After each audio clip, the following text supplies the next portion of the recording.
Magluluto tayo ng sabaw na lotus. Ito yung lotus, hihiwain natin ng pabilog. At lalagyan natin ng black beans. Ayan, dry na pusit. At saka yung red meat. At saka yung ating chicken bone. Ayan. Tapos mamaya yung tubig. Ayan, nahiwa ko na. Ilalagay na natin yung kanyang mga sangkap. Yan lang po, hindi ko na hinalo-halo yan. Lagyan na natin ng tubig. Ito yung pampalasa ko pag kumulo na.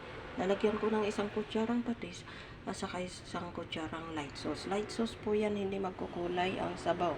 Kaya ito lang po yung isang palangga ng tubig. Ganyan lang po, hanggang makalahati siya, hindi ko na siya dadagdagan. Pag kumulo na yan, i-low fire ko na, lulutuin ko ng 1 oras. Thank you for watching. God bless you.